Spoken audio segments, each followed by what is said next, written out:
Have you ever played darts against someone who's orders of magnitude better than you? It's embarrassing. Less embarrassing is having a robot that's orders of magnitude better than your opponent.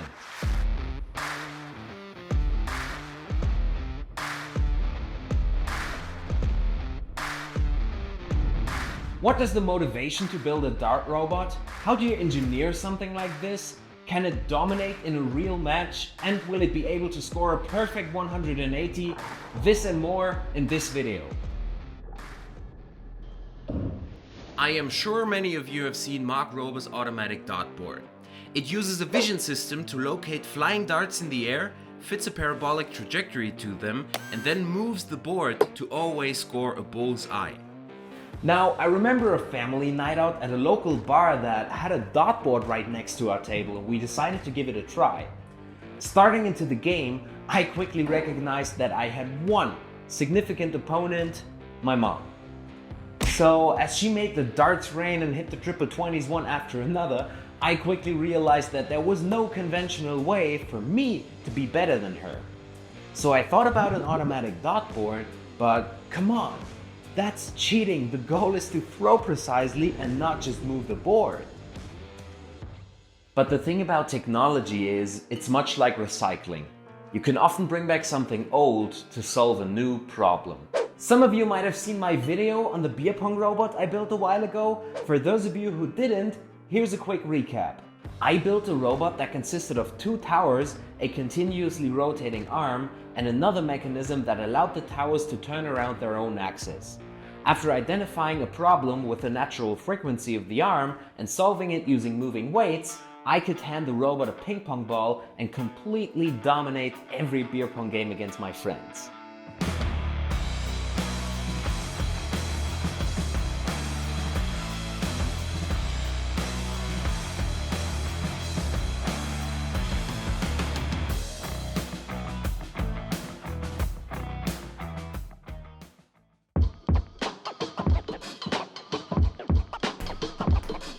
Now, how to make this thing play darts? I think we should address the elephant in the room first. Unlike beer pong and darts, both opponents share a throwing position and the robot has to get out of the way.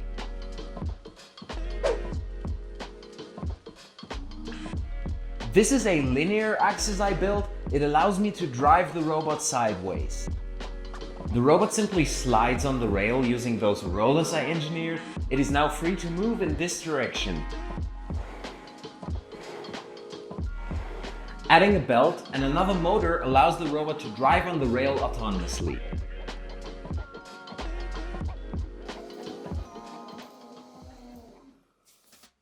Now I know what you're thinking. Nicholas, the robot has an advantage because it's in front of the line. Yes, it is, but that's not an advantage. Let me explain. At its highest point, the robot is actually lower than the dartboard. So in order to hit everything above, it has to release the dart before reaching the highest point. And it has to release even earlier if you consider that the throw is going to be a slight parabola. And now the release point is far behind the line and actually at a greater distance to the dartboard than the human release point.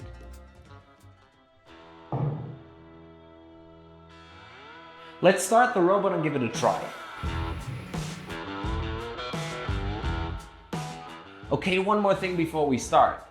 I am sure many of you noticed those heavy vibrations of the towers of my beer pong robot. If not, here's what I mean. Now this is actually an alignment issue, so the build has tolerances there, and in every single mount, bearing and motor. There is no way that this axis perfectly aligns with its corresponding axis on the other tower. This is why I came up with a technology I call the MAWAD, which stands for Misaligned Axis Wobbling Alignment Device. Yes, it's basically just a platform, 3 magnets, 3 steel balls, and another platform with 3 magnets, but this setup allows the upper platform to freely translate in 2 directions and rotate around one axis. Mounting the bearing of the second tower on this device allows the motor to define the direction of the arm's axis, and the alignment device adapts to it. This way it supports half the gravitational force of the arm without trying to force it in a specific direction, which would result in shaking and vibrating towers. Now, will this thing be able to make a dart stick in the board? I am not yet running appropriate software. In fact, this is still the beer pong software. Let's find out.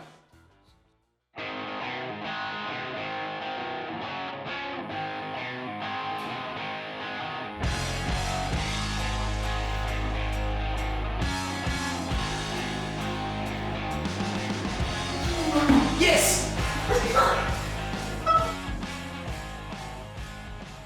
Now I think it's time to reach out to the health and safety department. Okay, this is my nice, harmless robot I built. It just throws these pointy things in the board.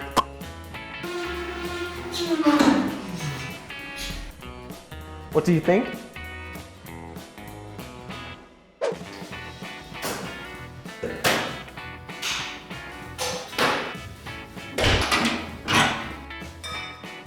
This is all funny, but this machine throws dot arrows and I can't guarantee their direction. I will really be careful. Not long after achieving the first sticking arrows in the board, I discovered the first significant setback: repeatability. Good things first, the alignment device, the Mawad, works great. How do I know? Well, all of these arrows land on a perfectly straight line, and there is obviously no shaking or twisting in the towers that would make the robot aim slightly to the left or right, which was one of the most significant reasons for failure in the beer pong project with this machine. But what if I tell you that all of these 6 arrows should have been the exact same throw? They are obviously not. And I think this error has 2 components to it. Let's start with number 1, release timing. All real-time computations are done by this little Arduino here, so calculation of arm position and speed, calculation of acceleration ramps for the stepper motors, stepping the main stepper motor, and driving the release servo. And because of how Arduino works, it doesn't do all of that simultaneously, but in a loop. Let's analyze. Let's say the arm is angled at 44.9 degrees and we want to throw at 45 degrees. The Arduino checks if it is supposed to open the release mechanism and doesn't because the angle isn't reached. Then it calculates updated acceleration ramps, analyzes the arm's position, and steps the motor before it even reconsiders opening the release mechanism. And now, maybe, the angle is already at 46 degrees, which is too late, and the arrow hits the board lower than anticipated. Now don't get me wrong. The Arduino's computation speed is by no means the limiting factor in this application. Nevertheless, I want to minimize its effect. The second error is way more severe: release speed. The servo I'm using is not made for this. It is very slow and therefore creates a situation in which the state of the arrow is not defined. The release state isn't binary, so there isn't just clamped or released, but also something in between which is impossible to define. And the longer this in-between state takes, the more uncertainty we introduce into the throw. So we need a way faster release mechanism.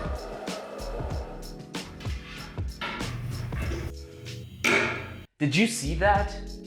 I didn't. Let's replay at 50%. 20%? 10%? Wow, that thing is quick. Basically, it's just a stepper motor and a belt, but combined in a way that very quickly shoots open the release mechanism. Now all there's left to do is install the new system on the robot and give it a try.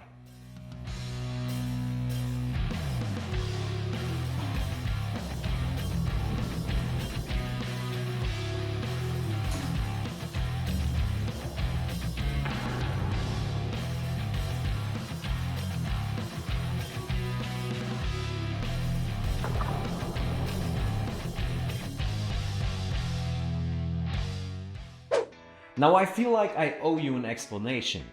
You saw the updated release mechanism, which solves the release speed problem, but what about release timing? A new stepper motor driver and another small Arduino are placed stationary on the arm.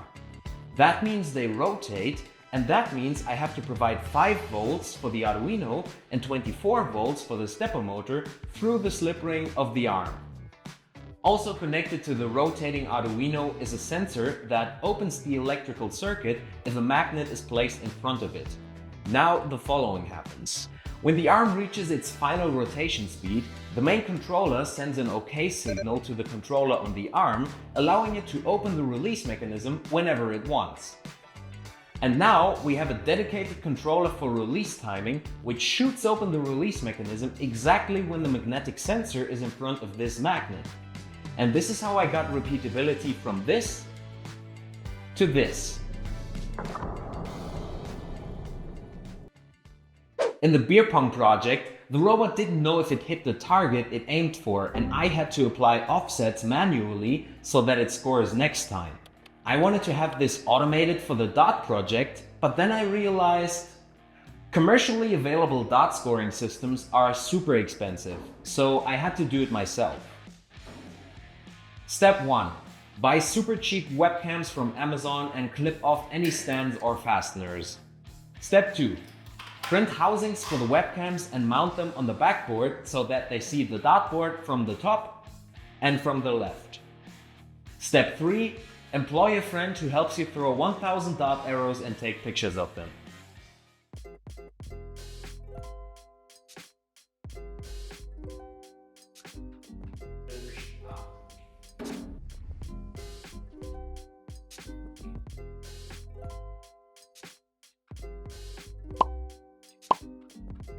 Step 4. Find characteristic spots of your dot arrows and label them.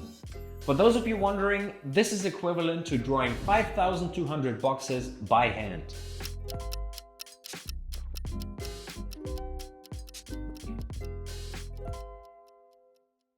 Step 5.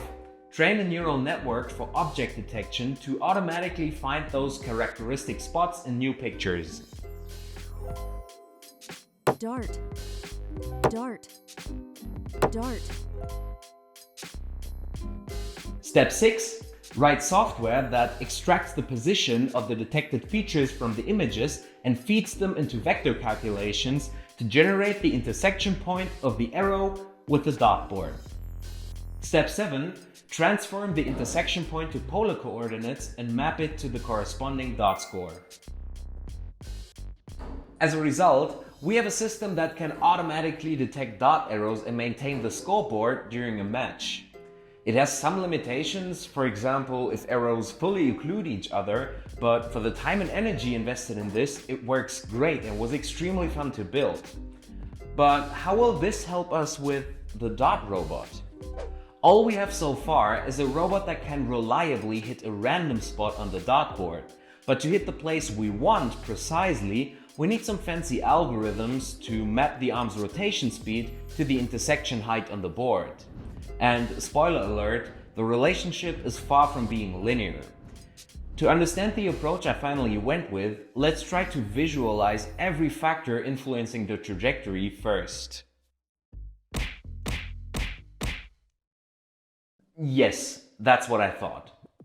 Not only is the shape of dot arrows way too complex to assume proper parameters for air resistance or drag, if I were to design an equation that factors in every aspect of this graph, I would literally need years. And it will also be based on countless assumptions that are impossible for me to verify. So, to solve this problem, I threw about 600 darts with this machine and thereby used an extensive range of rotation speeds. I used the camera system we developed before to map each rotation speed to its corresponding intersection height on the dot board.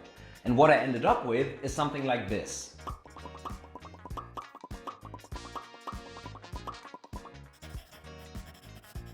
Look at the average line. There is clearly some influence of unknown factors, and guess what? I don't have an equation for this.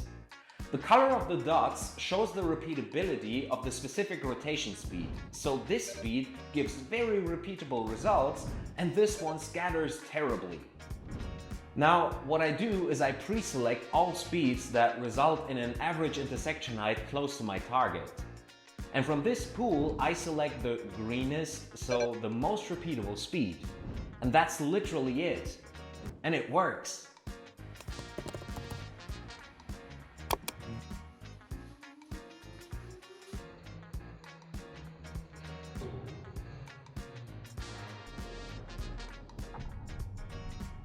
The last thing we need to do before the robot can attend a match is to create an algorithm that knows where a specific field is horizontally and commands the robot to move there. And we can use the linear axis for this, which is why I got rid of the turning mechanism at the beginning of this project.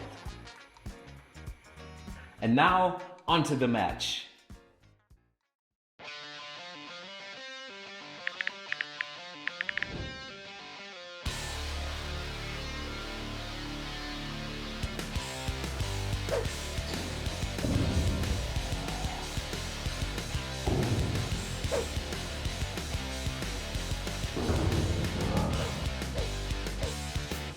The opponents are ready, so let's start. The first game we played was everyone in the team and the robot against each other. At first, I was really worried because they started with a solid 60, and then they hit a triple, scoring 59 in total, and then another great turn, scoring 40 points. Does all the hard work on the robot finally pay off? Great!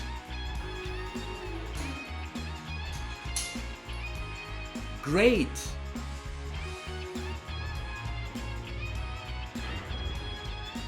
Perfect. The robot starts into the game with a strong 100. Let's see what the opponents have to offer. Again, they are starting great with a 39, but then they hit the first 0 of the game and it seems like they're averaging between 35 and 45. So let's have a look if the robot can keep up with its average of 100.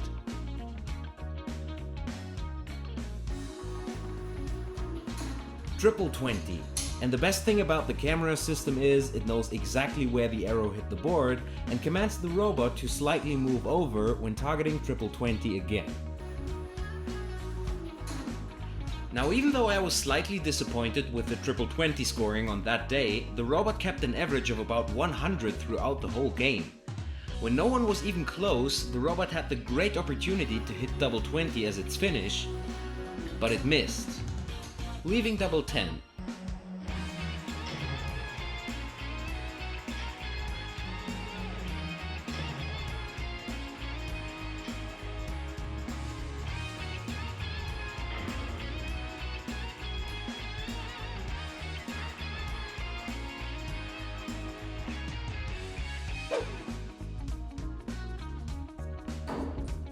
The opponents attended the second game as a team.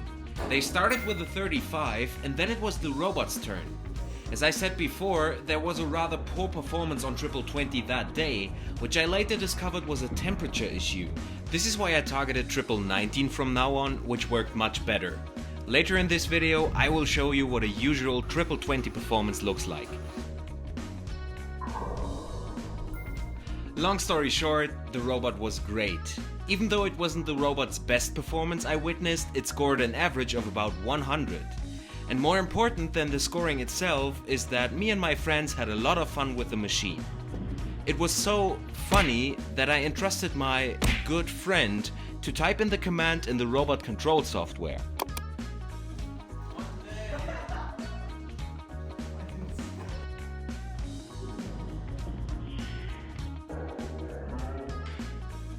You know what? Trust is useless. I trust my robot and it almost never disappoints me.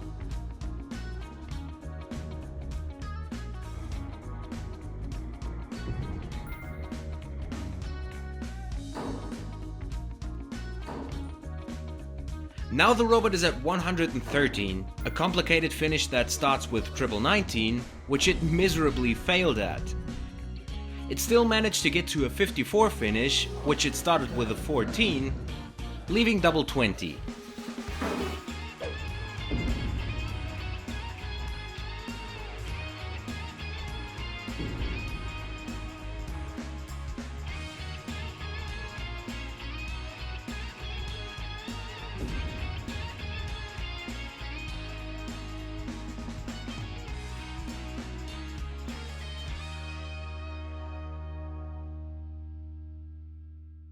Something that bugged me right after the match was the robot's poor performance on triple 20. I couldn't catch a single 180 on camera, but I witnessed it several times. The only difference on match day compared to when I gathered the training data was that I heated the room in my basement. After turning off the heater, I gave it another try the very next day.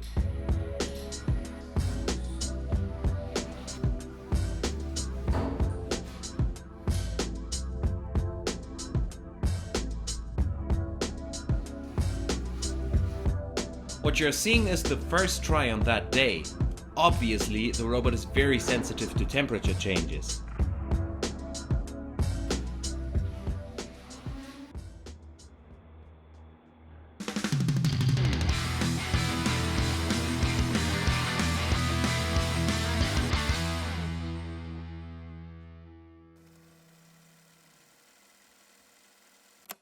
If you want to support those projects on my channel and have access to great bonus material such as uncut robotic darts gameplay, discussions about technical details, or a unique Polaroid picture of the project with your name on it, consider checking out my Patreon page linked below.